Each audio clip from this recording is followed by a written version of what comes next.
Em nome do Pai, do Filho e do Espírito Santo. Amém.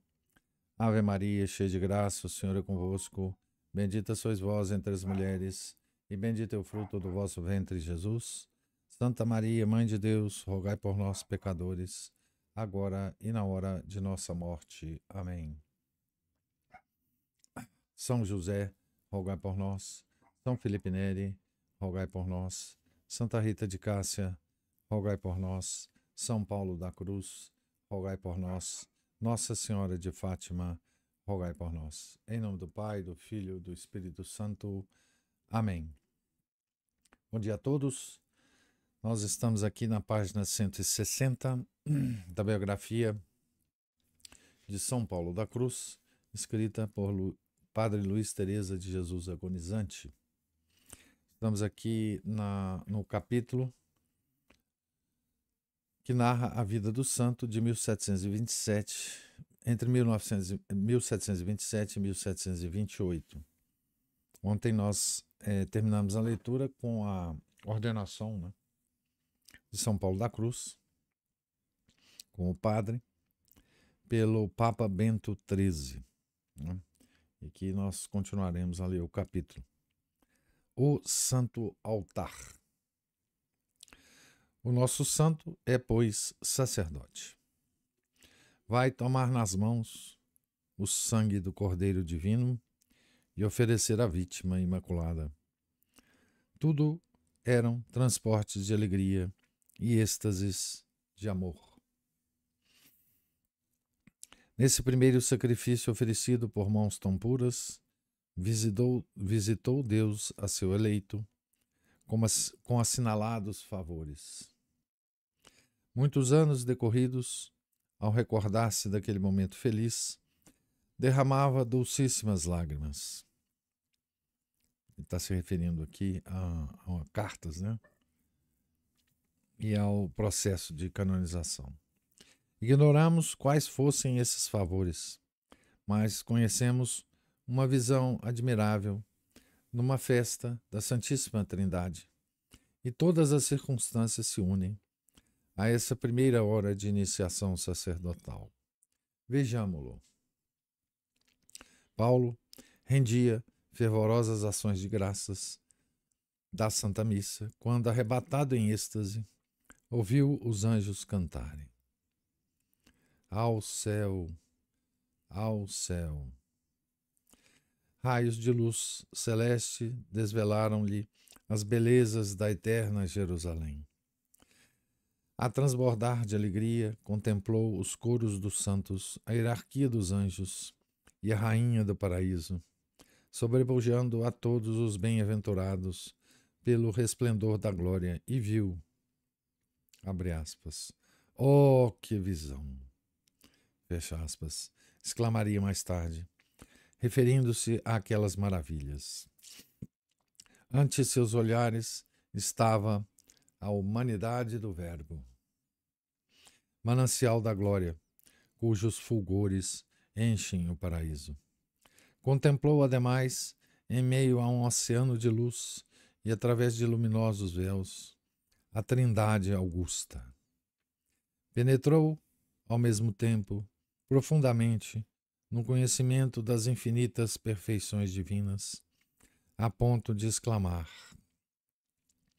abre aspas, oh, que noção possuo, desde aquele arrebatamento, do poder, da sabedoria, da bondade e dos demais atributos divinos.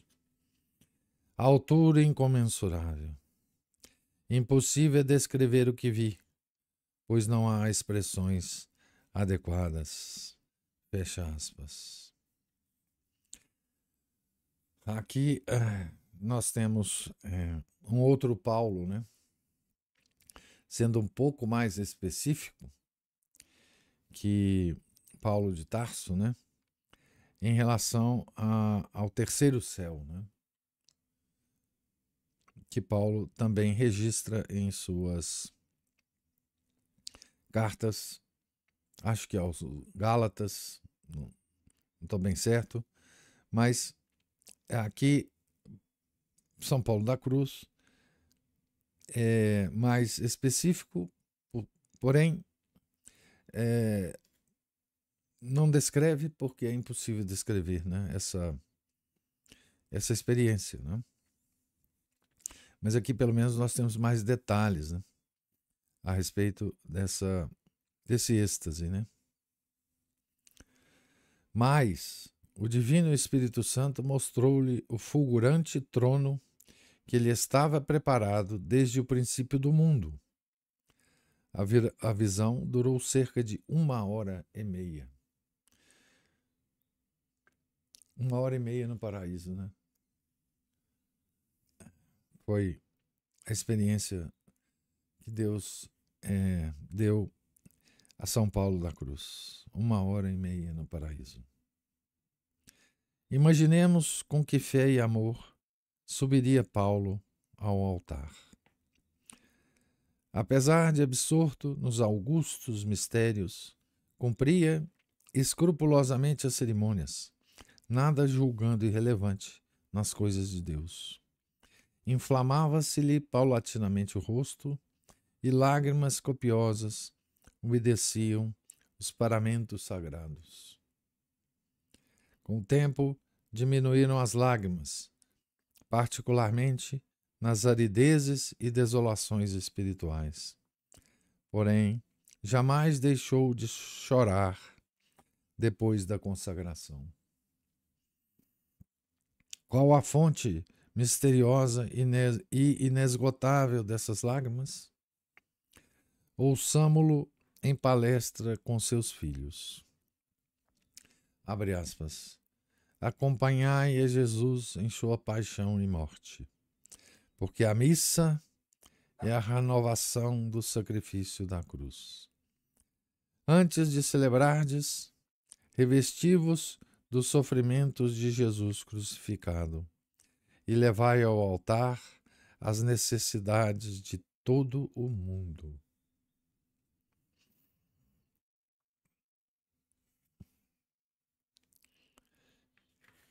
A missa que ele celebrava, não é? Não é a missa nova, né? É bom lembrar. Quando celebrava, afigurava-se-lhe estar no Calvário, ao pé da cruz, em companhia da Mãe das Dores e do discípulo predileto, a contemplar Jesus em suas penas. Essa é a causa de tantas lágrimas. Verdadeiro sangue da alma, que mesclado com o sangue divino do Cordeiro, eram oferecidas ao Pai Eterno para aplacá-lo e atrair sobre os homens graças e benefícios.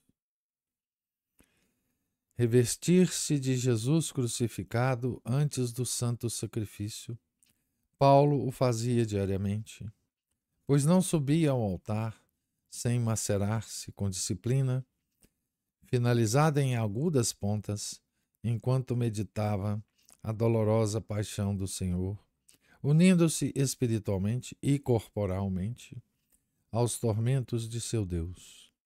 Terminada a Santa Missa, retirava-se a lugar solitário, entregando-se aos mais vivos sentimentos de gratidão e amor. E prescreveu nas santas regras esse método de preparação e ação de graças à Santa Missa. Ao comentar as palavras do Evangelho, Cenaculum Stratum, dizia ser o cenáculo o coração do Padre, cuja integridade deve ser defendida a todo custo, mantendo-se sempre acesas as lâmpadas da fé e da caridade. Comparava também o coração sacerdotal ao sepulcro de Nosso Senhor, sepulcro virgem, onde ninguém fora depositado.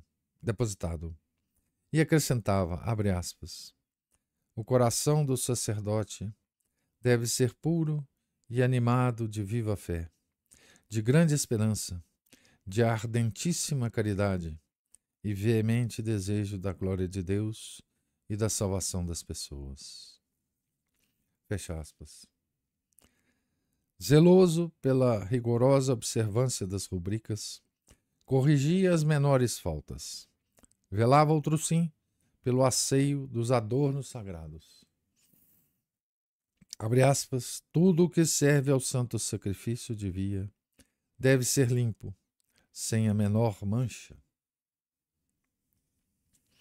Vez por outra, Nosso Senhor mostrou, com prodígios, quão agradável lhe era a missa celebrada pelo seu fiel servo. Celebrava certo dia, na capela do mosteiro de Santa Luzia, em Corneto. Tinha como ajudante o ilustre personagem Domingos Constantini. Pouco antes da consagração, envolveu tênue nuvem de incenso, embalsamando o santuário de perfume desconhecido, enquanto o santo se elevava a cerca de 2 palmos acima do estrado. Terminada a consagração, envolto sempre naquela misteriosa nuvem, alçou-se novamente ao ar, com os braços abertos. Dir-se-ia ser um anjo em oração. O piedoso Constantine, de volta a casa, maravilhado, relatou o fato, glorificando a Deus, tão admirado nos seus santos. Retornemos, porém, ao Hospital de São Galicano. Então, aqui, nesse pequeno texto, né, o nosso biógrafo nos dá uma visão do que era o sacerdócio, né, para São Paulo da Cruz, né? Era de se esperar, obviamente, né, sabendo já da personalidade e da santidade de São Paulo da Cruz, que ele tendo sido ordenado, né, isso iria ocorrer, né? Essa intimidade que o nosso santo tinha com Nosso Senhor ficaria ainda mais estreita, né? Essa intimidade com os sofrimentos de Nosso Senhor, né? Ficaria ainda mais estreita, e era de se esperar, né, que Nosso Senhor o acumulasse, né, de graças, êxtases e visões, né? Embora cada santo místico, né, tenha a sua particular relação com Deus, né, por causa de sua particular natureza humana, né? Os santos têm cada um deles tem um conjunto de características particulares, né? Como todos nós, né, temos. E aqui a gente só pode admirar, né? Admirar o padre, né? O padre Paulo Francisco, né? E a sua relação com a missa, né? E o quanto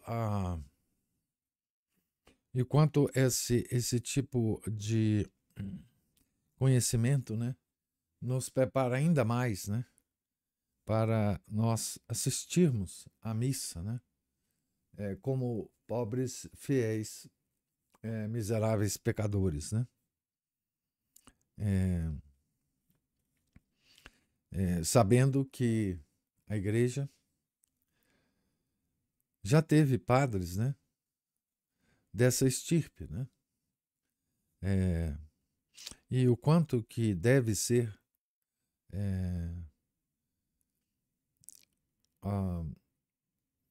proveitosa, né, essa leitura, né, para os padres de hoje, né? Quanto pode mudar a vida de um padre, né? Uma simples leitura dessa parte aqui, imagino eu, né?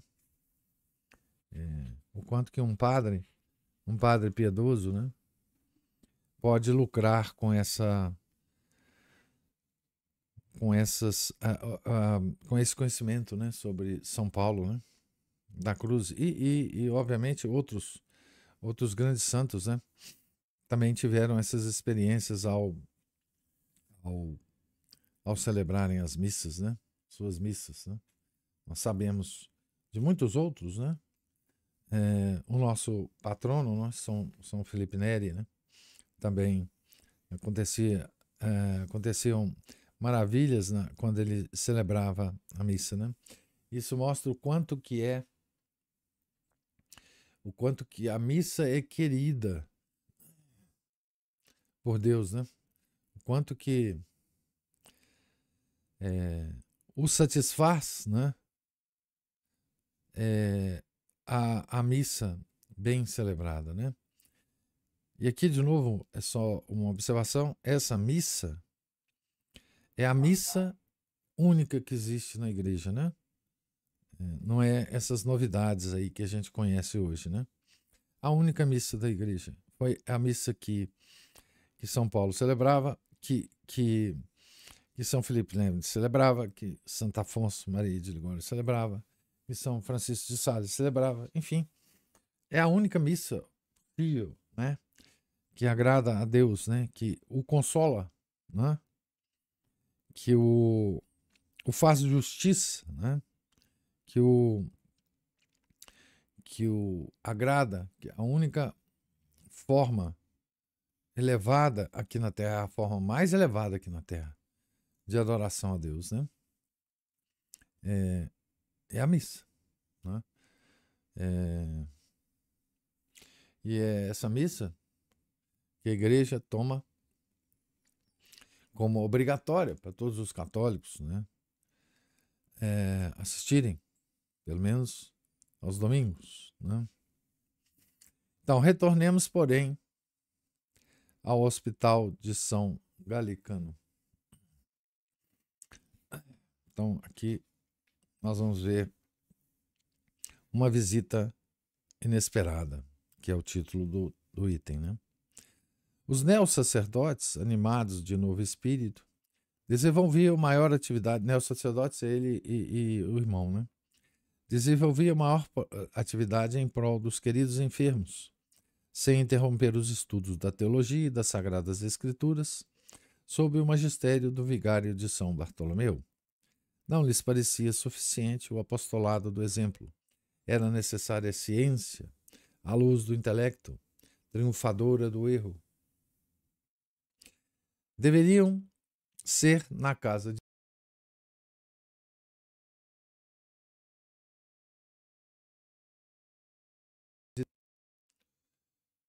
Deu uma travada aqui. Deveriam ser, na casa de Deus, lâmpadas acesas e fulgurantes. João Batista tornou-se muito versado nas Escrituras. Paulo adquiriu o dom da palavra, forjadora de apóstolos. Por esse tempo, receberam inesperada visita. Os idosos pais, não tendo notícias dos dois filhos, enviaram a Roma José, irmão deles, que, desconhecendo a cidade, muito andou para encontrá-los. Extenuado pela longa viagem, foi acometido por violentíssima febre e fortes dores de cabeça. Não podendo suportar as dores, suplicou a Paulo, sentado junto ao leito, que lhe colocasse a mão na cabeça. Persuadira-se de que se restabeleceria pelos méritos do santo. Paulo descobriu as intenções do irmão e aconselhou-o que se recomendasse a Deus, em quem deveria confiar. Vencido, porém, pelas reiteradas súplicas do enfermo, pôs-se de pé e exclamou: Pois bem, tem confiança. O sacerdote tem poder para ressuscitar os mortos.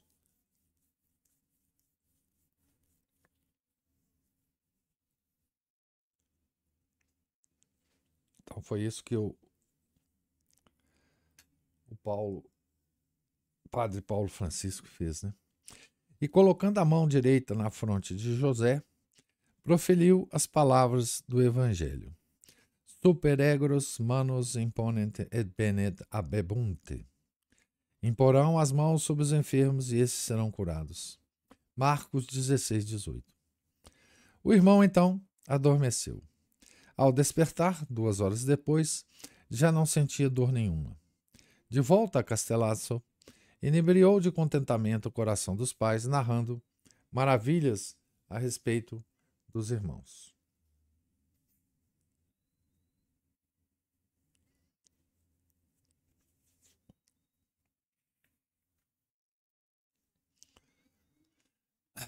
Morte do pai. Contudo, as alegrias deste mundo são fugazes. A morte veio ferir o venerando Lucas Danei.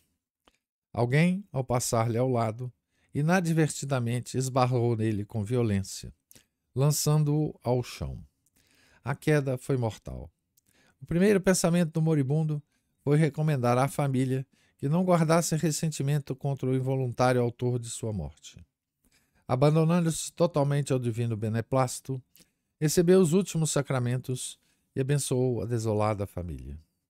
A esposa, com coragem, que somente a fé pode inspirar na hora do sacrifício, permaneceu de joelhos ao pé do leito do moribundo, a recomendar a Deus, com lágrimas e orações, o esposo querido que a precederia na eternidade. Assim descansou na paz do Senhor aquele modelo de cristão e de pai, cujas virtudes mereceram dar à Igreja um santo. A notícia da morte chegou a Roma no dia 16 de agosto. A austeridade da vida, longe de entorpecer o coração, o faz, ao contrário, mais terno e sensível, enquanto o purifica. O amor de Deus acrescenta a piedade filial, um não sei que de delicadeza afetuosa, que a natureza sozinha não poderia dar-lhe. Os pensamentos de Paulo e João Batista voam para a pobre mãe, sem arrimo e agravada com o peso de numerosa família. Que angústias lhe não dilaceram o coração. Paulo compreendeu que só cartas não seriam suficientes em circunstâncias como essa.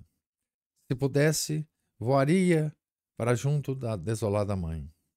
Escreveu-lhe no mesmo dia as seguintes linhas, que transpiram ao mesmo tempo a mágoa do filho e a esperança do santo. Então, vamos lá. Viva Jesus! Querida mãe, profundíssimo pesar causou-nos a morte de papai. Tanto maior por ignorarmos as circunstâncias que a acompanharam. Mas creia, mamãe, adoramos imediatamente a vontade de Deus. Pela mesma razão, deve a senhora consolar-se. Alegre-se, querida e venerável mamãe, pois nutrimos fundadas esperanças de que papai já esteja no céu. Tudo faça para que os membros de nossa família participem da nossa alegria. Não posso escrever-lhe outra coisa. Dir-lhe-ei apenas que partiremos quanto antes para Castellazzo e então tudo faremos para ajudá-los, tendo unicamente em vista a glória de Deus. Acabamos de receber sua carta e hoje mesmo pediremos permissão para partir. Faloemos, se Deus for servido, nos princípios de setembro. Reze por nós. Amanhã e nos dias seguintes aplicaremos a Santa Missa pela alma de nosso falecido pai. Roma, 16 de agosto de 1727. Seus afetuosíssimos servos e filhos, Paulo Francisco e João Batista. Mas é a carta, né? É esta a linguagem dos santos. Chora o coração, mas a fé adora e revela a esperança como um raio no céu. O primeiro golpe de uma grande dor consterna. O filho ferido no coração não tem forças para dizer outras coisas, porém irá encontrar com a mãe, acompanhá-la no pranto, orientá-la para que tudo seja de maior glória a Deus e paz da família enlutada. Ele também necessita de orações e pede-as à Mãe Extremosa. O sacerdote levará ao altar a sua aflição e banhará no sangue de Cristo a alma do Pai, ternamente chorado. Que beleza, né? Que beleza o texto, né, do nosso biógrafo, né?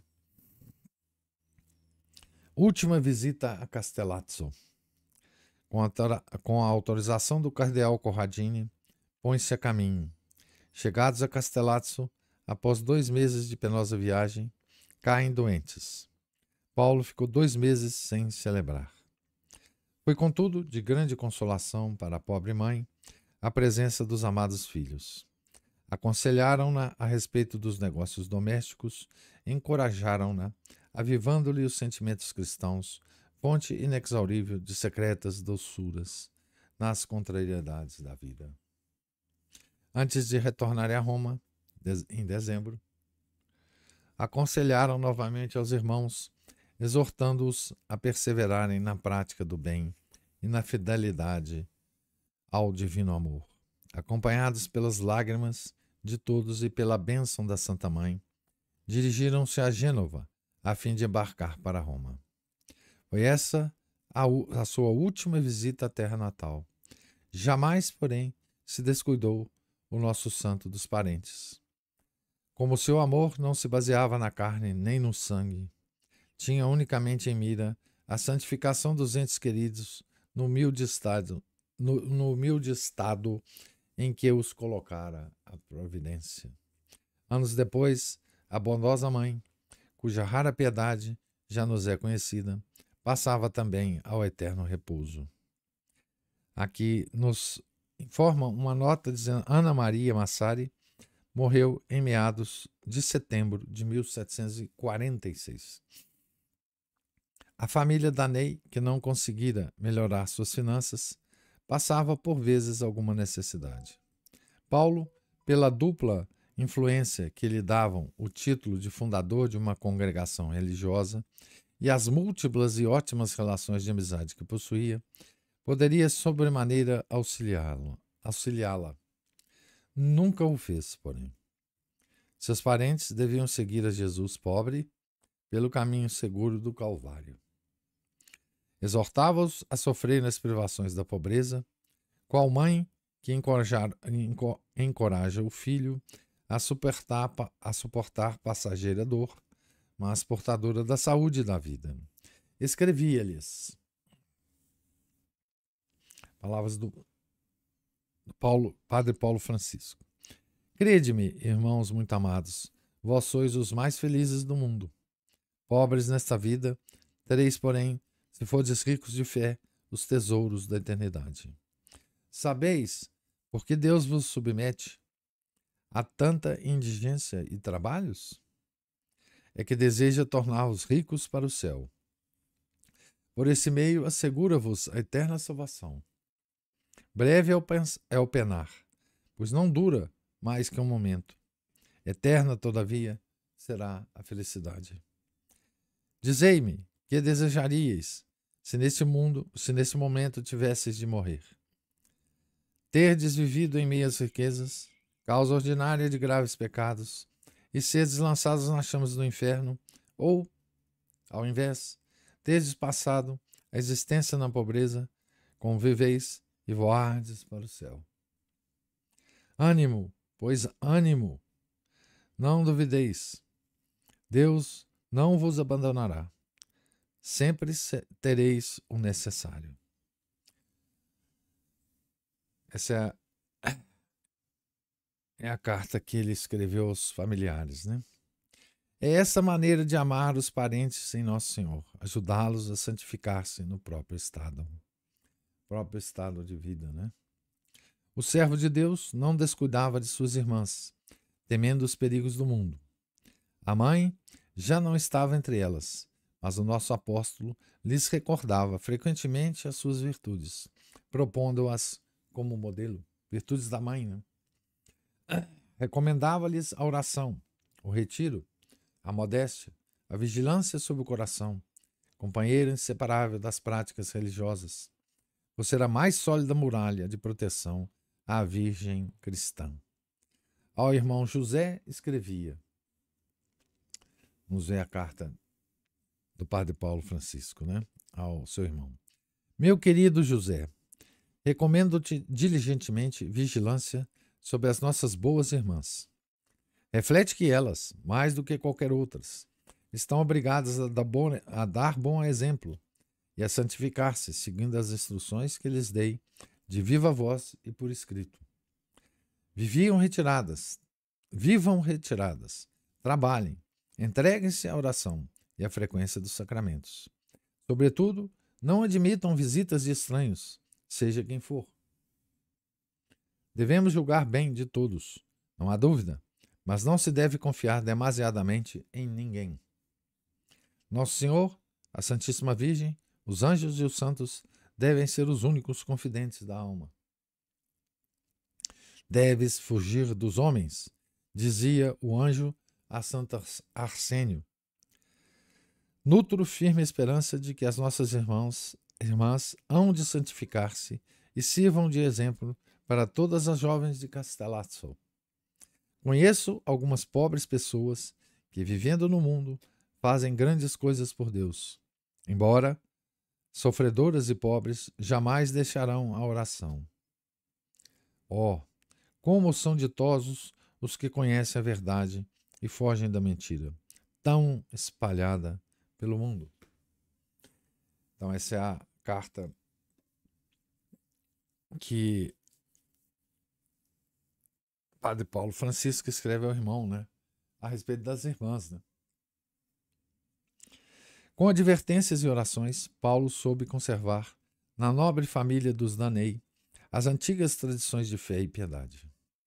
Uma de suas irmãs, Teresa, a que observara com interesse as secretas mortificações de Paulo e João Batista, quando ainda na casa paterna, era venerada em Castellazzo como santa. Virgem, amada de Deus, seguia, quanto lhe permitiam as enfermidades, as pegadas do santo. Estava acamada havia muito tempo, acometida de persistente febre. Paulo, que tanto lhe queria, encontrava-se a centenas de quilômetros da boa irmã, num dos retiros dos estados pontifícios, quando, certa noite, pareceu à enferma vê-lo em sonho, revestido do santo hábito da paixão, de estola roxa, abençoando-o com um olhar meigo. Despertou no mesmo instante. Desaparecera a querida imagem, mas, oh, agradável surpresa, desaparecera também a febre. Então, vamos terminar aqui na página 168, no meio ainda do mesmo capítulo, né? Estamos no finalzinho, mas vamos deixar o final para amanhã, a leitura de hoje. Eu quero fazer algumas observações. Primeiro, renovando as observações sobre a missa, né? Celebração da missa de São Paulo da Cruz, né? Imagina, né, que São Paulo da Cruz deve ter celebrado essa missa. Certamente celebrou a missa até ele morrer, né? Então, ele celebrou de 1727 a missa, né? Depois que ele foi ordenado, até 1775, né? Praticamente 50 anos. Imagina o consolo ao coração de Deus e de Nosso Senhor, né? Cada missa que esse homem celebrava na terra, né? Quanto o Senhor não se sentia adorado nessa missa, né? E aí a missa não importa que ela seja privada ou pública, né?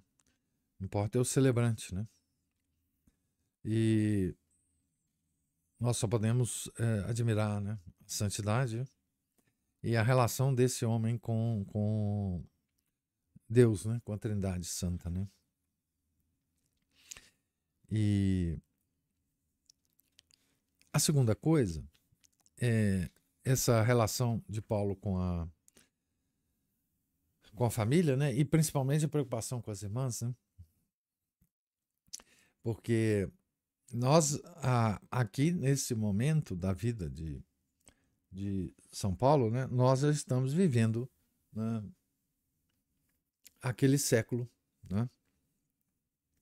Terrível, que é o século XVIII, e que já vivia com as ideias, né, que iam desabrochar no final do século XVIII, né, com a Revolução Francesa, né? Então já estava em ebulição todas as ideias, né? Todas as ideias filosóficas, né, que vieram dar terríveis frutos depois, né? Então as sociedades já estavam se afastando da igreja, não é? E ideias perniciosas nascidas na Renascença já estavam circulando, né, na sociedade. Então, aqui a gente vê não só uma preocupação de um santo com as irmãs, as mulheres, as donzelas, né? Uma preocupação que viria mesmo que nós não estivéssemos nesse século, né? Digamos assim, uma preocupação que São Paulo, o original, né, Paulo de Tarso teve com as mulheres e escreveu muito sobre isso, mas também agora uma preocupação renovada, né? Porque, como a gente sabe, né, o ataque às mulheres a partir do século XVIII e XIX foi terrível, né? Porque o demônio sabe, né? O quanto o ataque às mulheres, à pureza, à modéstia das mulheres poderia romper o equilíbrio do mundo, né? E assim foi feito, né? E aqui a gente vê, né, São Paulo da Cruz preocupado com a sua irmã, com as suas irmãs, né? Instruindo o irmão, né, para tomar conta delas, né? É uma beleza isso, né? E, e antecipa, né, muito todas as preocupações que a gente tem hoje, né? Com, com esse, bom, hoje não tem como comparar com o tempo anterior, não temos nem condição de comparar, né? Porque hoje está tudo realmente um caos completo, né?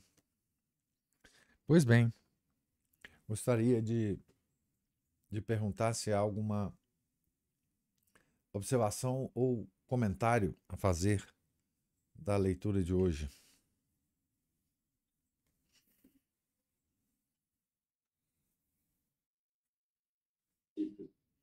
Opa, Tudo bom? bom. Cada capítulo mais bonito que o outro, né? Interessantíssimo. O São Paulo colocou ali um período falando sobre o sacerdote. Ali deveria ser, está escrito na sacristia de toda a igreja, né? Beleza. Como é que o sacerdote tem que ter a fé, a esperança, muita caridade, zelo pela salvação das almas. É o resumo do que o sacerdote tem que fazer. É uma Ele não beleza. tem que fazer show, ele não tem que fazer obrinha social, conectada tudo bem, ele tem que ver o bem corporal, né? Ver se a obra social também vai conceder isso, né? Porque às vezes não, é só uma enxugação de gelo danado. E também obras de misericórdia espiritual também, né? Procurar a salvação das almas, orientação das pessoas. Fez super bem, foi muito conciso e muito objetivo isso, super bem escrito.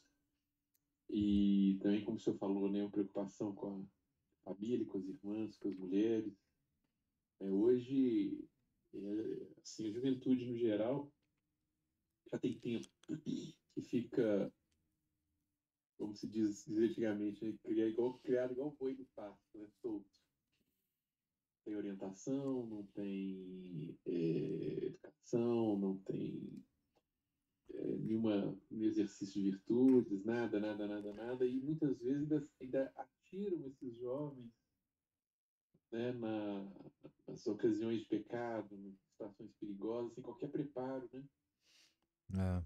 Mesmo as situações que não deveriam ser perigosas se tornaram justamente por falta de preparo dessas pessoas para encarar os desafios do dia a dia. Né?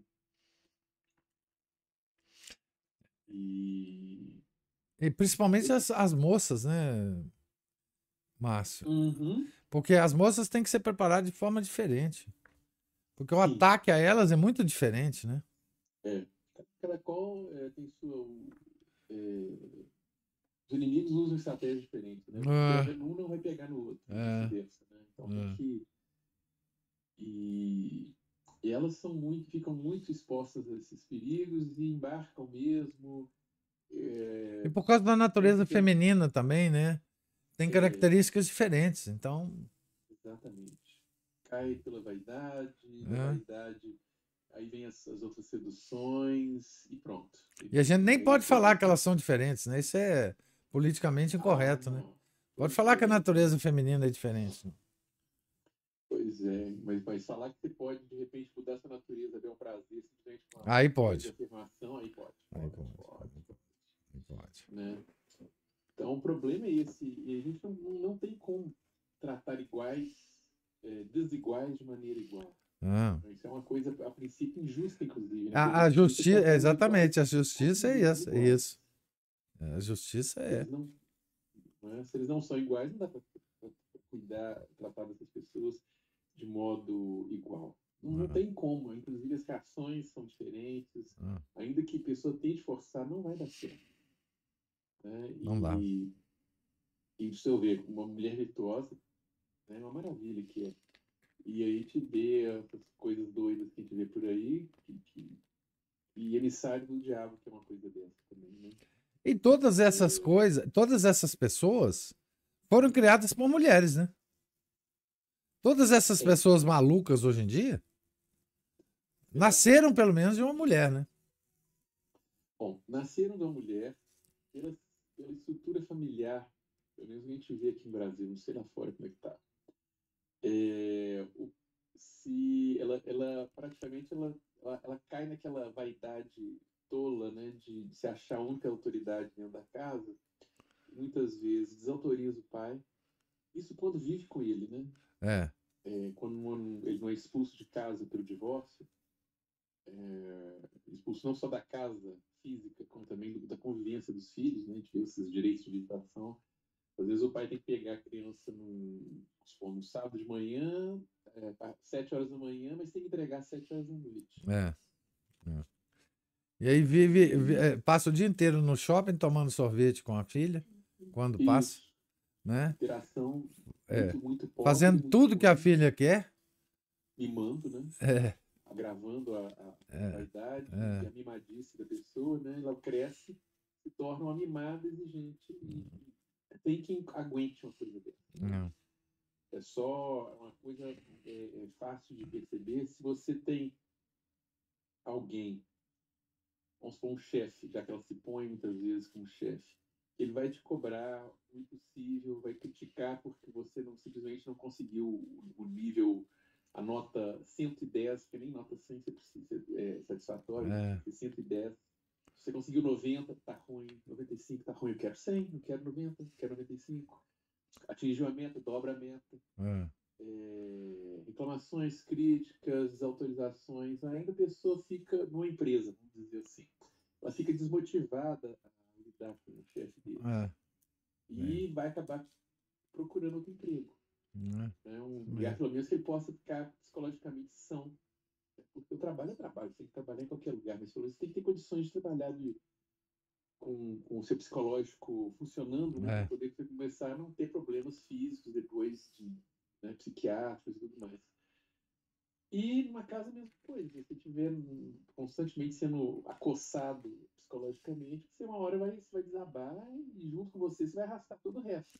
É. Só que como todo o resto não vai querer ser arrastado por você, eles cortam a corda e você vai com a sarjeta e eles ficam lá no bem bom. Bem bom assim, né? A gente sabe que economicamente e psicologicamente isso só vai até a página 2, né? É mesmo quando economicamente a coisa funciona, que o cara tem posse, Ah, etc, etc, uhum. o resto não funciona. Tem uma mesmo assim tem uma queda boa, né?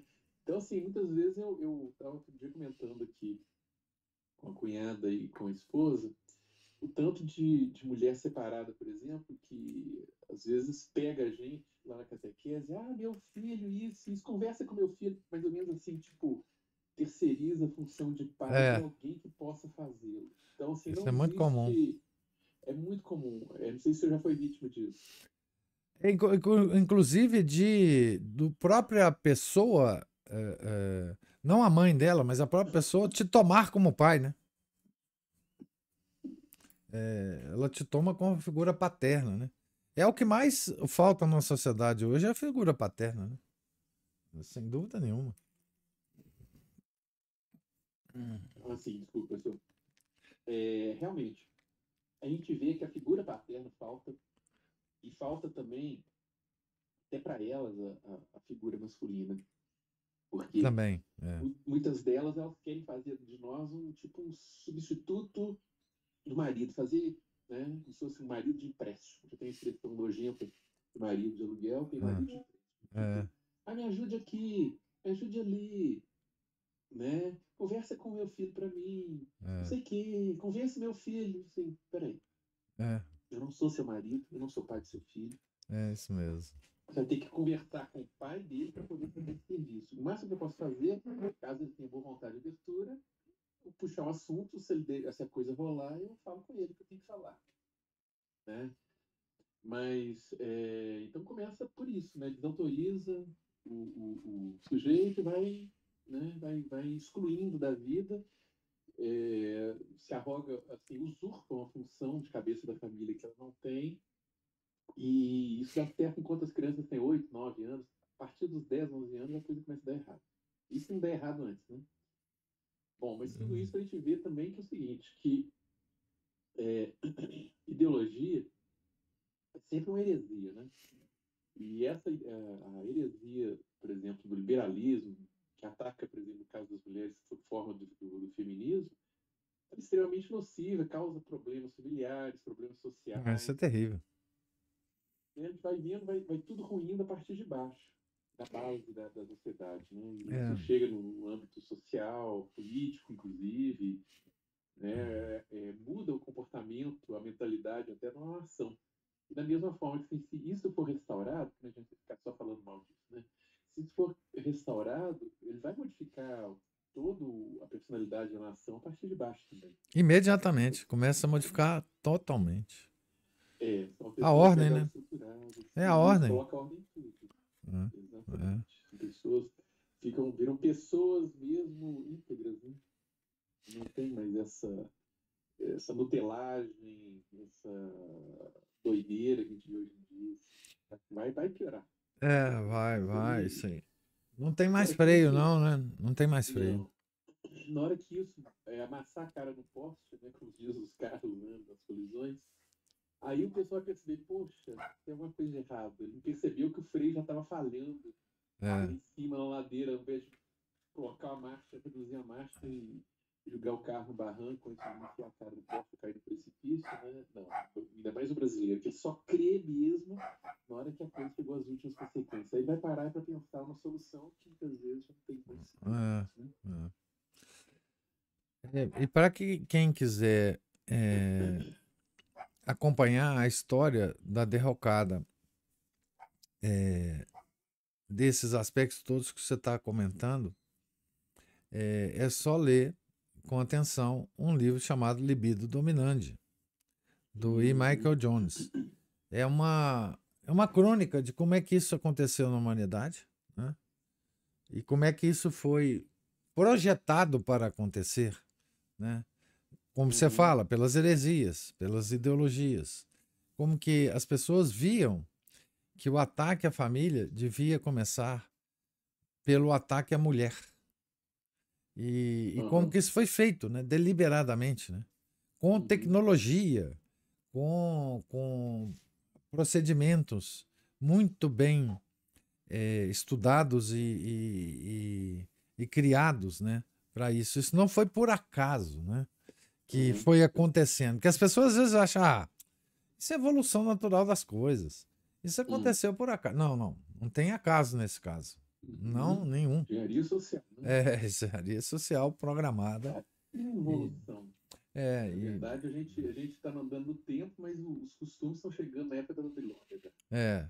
E usaram uma estratégia de transformar em sistema um pecado. Um pecado Uhum. capital, que é a luxúria. É só isso. O livro do Michael Jones fala exatamente isso, né? Luxúria como sistema de organização social. Né? Luxúria é um pecado, pecado capital Sim, pessoal. sim. Não se discute isso, mas ele foi elegido como sistema.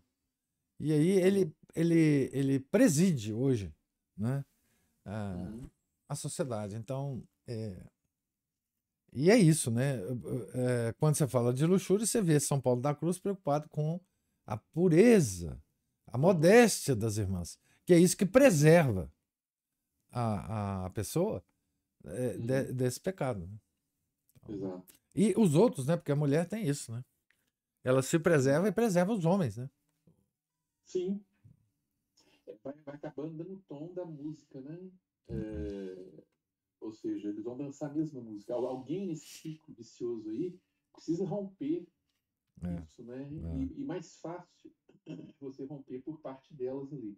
é. Embora tem visto vários casos, não sei se por você se é majoritários, mas por parte de muitos deles, eles estão simplesmente, muitas vezes, assim, se o jogo é sujo desse jeito, então eu prefiro não participar desse jogo. Isso tem muito hoje. Hoje, na É, verdade, está havendo cada vez mais, né?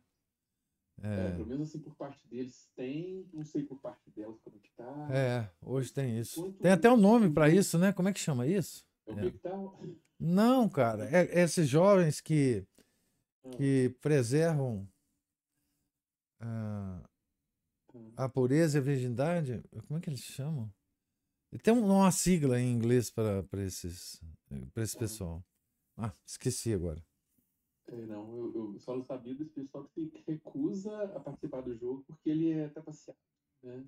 Que eles vão perder o jogo, né? Como tem as proporções, assim, uma vez fizeram pesquisa no Reino Unido, mais ou menos se as pessoas tinham tido algum relacionamento assim, ultimamente, parece que em torno de 90% das mulheres tiveram, enquanto coisa assim de 10% dos homens tiveram. Então, na Isso verdade, mesmo. nós É. temos uma minoria de homens que estão passando, vamos dizer assim, passando o rodo desse monte de mulheres, dos seus caras mais destacados aí, e apenas uns 10% delas, das talvez menos interessantes para eles, que não tenham entrado, ou as mais honestas, né? Que não tenham entrado nesse jogo. E É. o resto, como não conseguiu nem entrar nesse jogo, nem participou porque não foi, como se diz a sigla assim, é um celibatário involuntário. Isso, é isso mesmo. A sigla É em o inglês é incel, isso. Como é que é o chama? incel, Incel, incel, exatamente. voluntary celibate. É, E exatamente, é o incel. tem os PUAs, né, os pick-up artists, são esses pegadores aí dos É. 10%, e tem o resto do pessoal que, apesar de ele ainda ter uma chance, percebeu, não, eu vou evitar essa batalha, como diz lá na Arte da Guerra, nem todas as batalhas a gente tem que encarar, E né? os incels Hoje, estão vindo nessa geração mais nova, né? sim, É, sim, desprovidos às vezes de atratividade, de habilidades sociais, de é, dinheiro, principalmente, que hoje é. em dia É de é, glamour, né? de De glamour, glamour. Né? isso, como eu estava conversando com o pedreiro ali, ele falou que o ajudante dele não pôde vir porque, né, o cara estava bebendo e dispensou o sujeito. E deu, aí foi falando, o sujeito tinha tomado filho com outra pessoa e tal. E aí eu falei com ele, pois é, o sujeito marmiteiro, que acorda cedo, batalha, volta, descansa em casa, é uma vida pacata, esse aí não tem fila de mulher atrás dele, não, né? Esse aí não, esse aí não. Não custa se arrumar uma decente. É Tipo, isso mesmo. É isso mesmo. Os incels, os hoje em dia. incels. Duas incels e MGTOWs, professor. Vamos ficar de olho nesse povo. Professor, É. obrigado, desculpa pela demora aqui. Uai, Ainda que para é os isso. nossos meninos ligarem. Foi Obrigadão. muito bom a discussão. Não, é isso mesmo. Não há outra forma de corrigir os rumos da humanidade se não nos voltarmos para os valores perenes que a igreja implantou no mundo, né? Por isso que, para todo problema que existe na humanidade, existe só uma solução: a conversão das pessoas, né? Vamos lutar contra isso, contra aquilo, contra. Não, vamos converter as pessoas. Porque a igreja tem a solução para todos os problemas, né? Já dizia Chesterton que a igreja tem solução para todos os problemas antigos, presentes e futuros, né? Passados, presentes e futuros. Então, é nesse aspecto que os santos sempre chamam atenção para a preservação dos valores, né? E a preocupação deles é essa, conversão de todo mundo, né? Que era, obviamente, a preocupação de São Paulo da Cruz. Mas Deus lhes pague a presença, a paciência, os comentários e observações. Fiquem todos com Deus, tenham um santo dia.